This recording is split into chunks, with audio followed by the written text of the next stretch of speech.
Hello tout le monde, j'espère que vous allez bien. Aujourd'hui dans cette vidéo, j'ai envie de partager avec vous les objectifs que je me suis fixés pour 2023. Donc que ce soit pour le travail, pour la vie perso, pour de nouvelles expériences, etc. J'ai envie de rendre tout ça un peu plus concret en vous disant du coup mes objectifs dans cette vidéo pour que on puisse faire un état des lieux à la fin de cette année et voir du coup ce que j'ai fait, ce que je n'ai pas fait, etc. et voir un petit peu l'évolution. Donc voilà, j'avais envie de partager ça avec vous sur ma chaîne. Donc qu'est-ce que je prévois pour 2023? Je prévois notamment de glow up en termes de physique parce que c'est vrai que j'ai quelques petites choses qui me plaisent pas forcément et que j'aimerais bien changer, notamment la perte de poids. Du coup, je continue toujours mon rééquilibrage alimentaire, etc. Mais je sais que ça prend du temps, donc c'est encore un objectif que je veux tenir sur 2023. Donc je vais continuer tout ce que j'avais mis en place, etc. Mon plan pour perdre du poids. Mais également donc au niveau de ma skincare, donc pour mon visage, etc. J'ai pas mal de taches d'acné et donc j'aimerais essayer d'améliorer un petit peu mon quotidien, donc mes habitudes par rapport à ça et avoir une meilleure peau. Et donc ça fera l'objet d'une vidéo à part de celle-ci puisque aujourd'hui on va parler de cheveux. Donc j'ai commencé un challenge pour que mes cheveux soient un peu plus healthy parce que là à l'heure actuelle ils sont très ternes, ils sont très fins. J'ai commencé à perdre mes cheveux il n'y a pas longtemps, donc bref, je vais vous faire un petit résumé de tout ça juste après, mais juste pour finir sur l'introduction des résolutions de 2023. J'aimerais également m'enrichir donc mentalement, me développer mentalement, faire du développement personnel, etc. Vraiment apprendre des choses que je n'aurais jamais appris auparavant et vraiment me développer et puis voilà. Donc également ça fera l'objet d'une autre vidéo, donc autre que les objectifs physiques. Donc si jamais vous voulez suivre l'acheminement de tout ça, etc., surtout n'hésitez pas à vous abonner et à mettre un pouce bleu pour me dire que ça vous plaît. Et donc on est parti sur les objectifs donc, de développement de cheveux, de soins cheveux, etc. Donc comme je le disais, j'ai rejoint un challenge il y a, j'ai envie de dire, 2 heures. J'avais vraiment envie de filmer tout de suite pour vous montrer un petit peu mon état d'esprit, comment je suis après avoir rejoint un challenge, etc. Enfin vraiment, vous savez, cet état où vous êtes excité, où vous avez envie de partager tout ça. Donc voilà, je me suis dit que j'allais filmer tout de suite pour être vraiment dans le vrai et vous montrer. Donc j'ai rejoint le challenge il y a 2 heures, comme je le disais. Il y a 2 heures, c'est ça. Et donc c'est un challenge qui a été créé par une influenceuse américaine, il me semble, ou peut-être allemande. Alors là, je me souviens plus, je vais pas dire de bêtises, mais en gros, c'est une influenceuse que j'ai vue sur Instagram et donc elle s'appelle Sarah Tran, je sais pas trop comment le prononcer. Et donc, en fait, c'est une influenceuse qui avait également des problèmes au niveau de son cuir chevelu, etc., de sa pousse de cheveux et de ses cheveux de manière générale. Et elle a eu d'incroyables résultats. Et c'est vrai que du coup, quand on voit qu'une personne a vraiment réussi à achieve son goal, etc., ça donne envie de faire pareil et d'écouter ce qu'elle a à dire. Et je vous avoue qu'en règle générale, je suis pas très... j'aime pas trop écouter les influenceuses, etc. parce que elles sont pas forcément qualifiées et il y a énormément d'arnaques sur internet et tout. Et comme je travaille sur internet, je sais à quel point il est facile de vendre grâce au marketing. Mais du coup, après une étude très approfondie, j'ai pas acheté son challenge tout de suite. Voilà, j'avais besoin de prendre le temps, etc. Et c'est vrai que ça fait quelques temps que je la vois et que je recherche des solutions pour mes cheveux. Donc j'ai pas mal de problèmes, c'est-à-dire que avant de partir en Thaïlande, j'avais fait en fait une décoloration, je crois. J'avais fait une décoloration, un petit balayage. Et du coup, j'ai décoloré mes cheveux et c'est vrai qu'ils étaient super secs, donc super abîmés. Oups, j'ai tapé dans le micro, j'espère que ça n'a pas fait trop de bruit. Ils étaient super abîmés et du coup je me suis dit allez, on part en Thaïlande, il va faire super chaud, il va faire humide, j'ai pas envie de me prendre la tête avec mes cheveux donc je coupe tout. Donc je sais pas si vous vous souvenez, sur mes anciennes vidéos, j'avais les cheveux quand même assez courts et là c'est vrai qu'ils ont pas mal poussé, donc comme vous pouvez le voir, il m'arrive un petit peu au-dessus de la poitrine. Et donc ils ont vraiment bien poussé, donc je suis assez contente parce que du coup j'ai toujours aimé avoir les cheveux longs. Mais c'est vrai que j'ai pas forcément adopté comment dire, des routines soins, etc. Et là à l'heure actuelle, ils sont super fins. J'ai perdu pas mal de cheveux comme vous pouvez le voir. Voilà, je vous mettrai un petit peu aussi des photos quand j'avais les cheveux décolorés, quand je les ai coupés. Et l'après, donc maintenant, je vais vous montrer un petit peu tout ça à l'écran pendant que j'en parle. Et c'est vrai que là, à l'heure actuelle, désolée si je regarde là-bas, c'est parce qu'il y a le retour caméra. Et là, c'est vrai qu'à l'heure actuelle, j'ai les cheveux super ternes, ils sont cassants. Ils sont au niveau de mon cuir chevelu, ils ont tendance à régresser super vite. Et je sais que c'est pas normal parce que j'ai une copine qui a des cheveux magnifiques et elle se lave les cheveux 1 ou 2 fois par semaine max et c'est suffisant, c'est largement suffisant. Et moi c'est vrai que mes cheveux ont tendance à régresser super vite donc j'ai du mal à ne pas les laver et je sais que ça fait l'effet inverse, etc. Mais donc j'essaye de pas trop les laver tout le temps, mais c'est vrai que là, comme vous voyez, je les ai lavés il y a 2 jours. Donc je les ai lissés, c'est vrai, parce que j'aime pas trop mes cheveux naturels. Mais du coup là, ils sont super... ils régressent vraiment vite et j'ai vraiment beaucoup de mal avec ça. En plus, une fois qu'ils sont sales, ils ont tendance à être assez secs sur les bouts. Donc comme vous voyez, je sais pas si vous voyez à l'écran, mais j'ai quand même pas mal de fourches, etc. Donc j'ai coupé mes cheveux pour les avoir en bonne santé et au final, ils sont quand même pas très très healthy. Donc c'est vrai que ça me frustre un petit peu parce qu'ils ont bien poussé, j'ai bien récupéré de la longueur, mais du coup ils sont pas en très bonne santé. Donc pour en revenir au challenge, j'ai finalement cédé, donc c'est-à-dire que j'ai quand même attendu bien 1 ou 2 mois avant. Je voulais pas acheter sous l'émotion, mais comme je recherche des solutions pour mes cheveux, je me suis dit allez, je pense que ça sert à rien de tourner autour du pot et il faut essayer juste d'aller chercher des informations, des connaissances, etc. Et c'est sûr que pour réussir, on peut pas se lancer comme ça la fleur au fusil, il faut chercher des informations.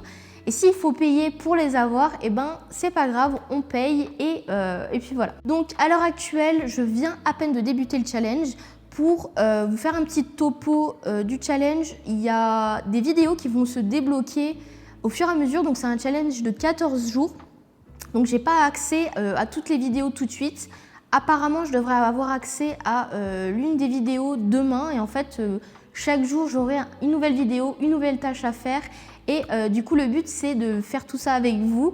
Donc aujourd'hui, ma première tâche a été donc de faire un tri dans mes produits, de regarder, en fait, il y a une liste de black ingredients à bannir si il y a ça dans vos produits. Donc là, j'ai regardé un petit peu aujourd'hui par rapport aux produits que j'utilise et donc mon shampoing qui est juste ici. Hop, je sais pas si vous arrivez à bien voir mon shampoing qui est juste ici, qui est donc une marque qu'on ne trouve pas en France. En tout cas, moi, je l'avais pas au Carrefour en France.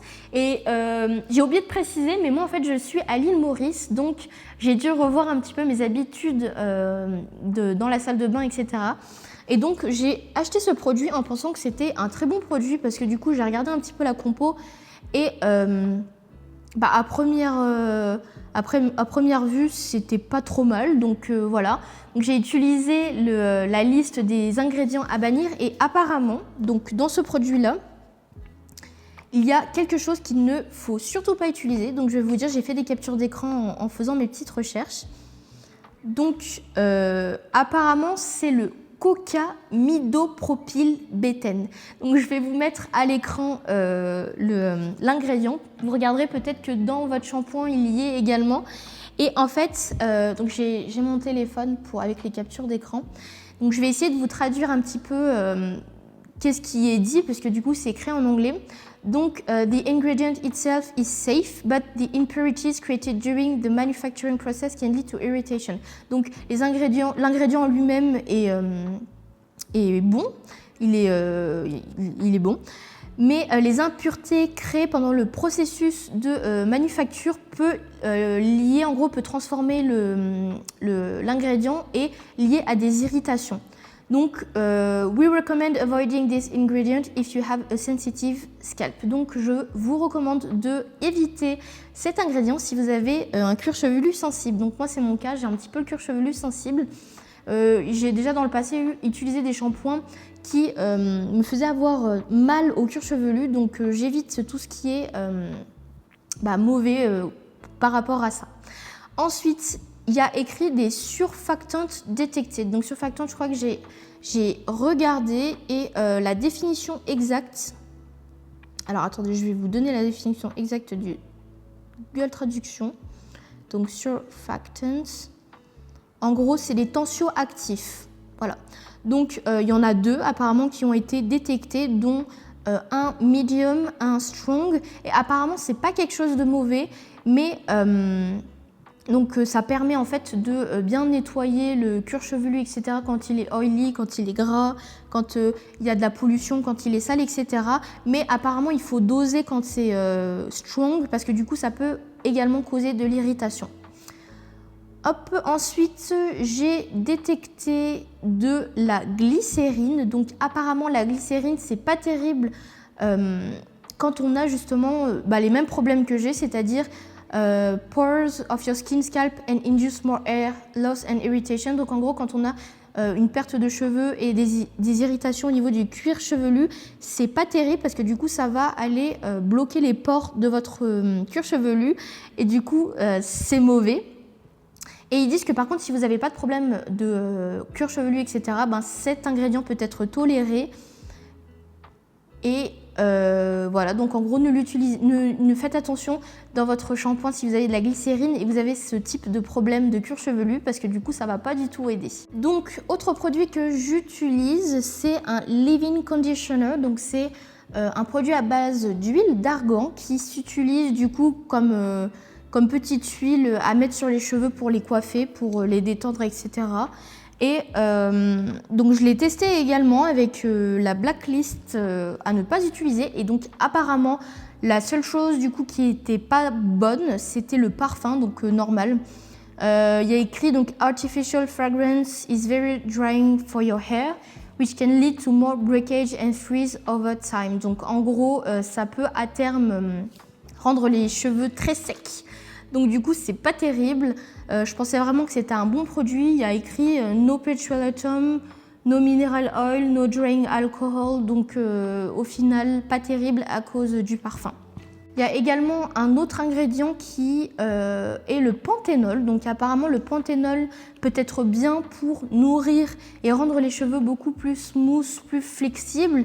Mais il y a un gros warning qui dit if you live in a very dry or humid climate, below 30% and above 70% of humidity, this product will have the opposite effect and will draw the moisture away from your hair. Donc en gros, si vous vivez dans un pays où le climat est très humide ou à l'inverse très sec, donc moi je vis à l'île Maurice et je peux vous dire que le climat actuel est très humide, et apparemment ça peut faire l'effet inverse du coup et enlever toute l'hydratation de vos cheveux. Donc en gros ils disent je ne vous recommande pas si vous êtes dans ce cas-là. Donc pas terrible non plus. J'ai 1, 2, 3, 4, donc j'ai 2 produits sur 4 qui sont pourris. Donc du coup pas terrible quand on a dépensé de l'argent pour ça. Ça fait un petit peu mal au cœur, mais bon, on est là pour avoir des cheveux en bonne santé, donc voilà, pas de pitié. J'ai donc ce produit-là qui, à première vue, peut être considéré comme qualitatif, de bonne qualité, etc. Et en fait, vraiment, ça, je pense que ça doit être le pire des 2 autres que je vous ai montré tout à l'heure. Donc c'est le Elseve Total Repair 5 Cica Repair. Donc c'est censé en fait être une sorte de protecteur de chaleur et une sorte de sérum qui vient protéger les cheveux abîmés, etc. Et donc il y a écrit combat 1 an d'agression en une application. Vous pouvez voir le marketing, waouh, 12%, donc concentré réparateur à la kératine. Donc c'est censé venir réparer les pointes, etc. Et donc blacklist. Apparemment, donc, il y a du sodium chloride qui est à bannir, donc c'est dans la blacklist, et du cocobéthène. Donc, pour le sodium, ils disent, même si de manière générale, c'est pas dangereux pour la santé, c'est quand même un produit à bannir, donc c'est dans la blacklist. As it is highly drying to the scalp and strains, repetitive use of a product containing it can cause more hair breakage, hair loss and itchiness. Donc en gros, ça peut venir drying, ça peut venir assécher votre cuir chevelu si on l'utilise trop fréquemment. Et donc ça peut mener à de la casse et de la perte de cheveux, de la casse et un cuir chevelu qui peut être irrité. Donc peut-être que mon problème de cheveux vient de là, je ne sais pas. Je sais que j'ai toujours eu un petit peu le cuir chevelu gras, etc. Mais là, pour le coup, le hair loss, ça peut venir de là, je ne sais pas.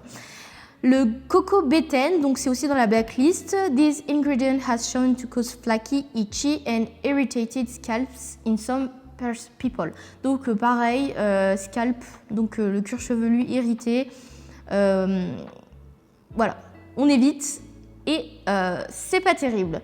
Ensuite, j'ai également, donc il y a du surfactants, donc ce sont les tensioactifs. Apparemment, c'est pas méchant, mais par contre, donc il y a également du silicone à l'intérieur, mais il faut savoir que apparemment le silicone n'est pas mauvais, donc je vais voir par rapport au challenge, il y a vraiment un module qui est consacré au silicone et apparemment le silicone n'est pas mauvais, il faut juste savoir l'utiliser. Pareil pour les sulfates, apparemment ils ne sont pas tous mauvais et il faut savoir donc les utiliser et savoir de quoi il est question, donc on en saura plus par rapport au challenge donc tout au long de ces 14 jours.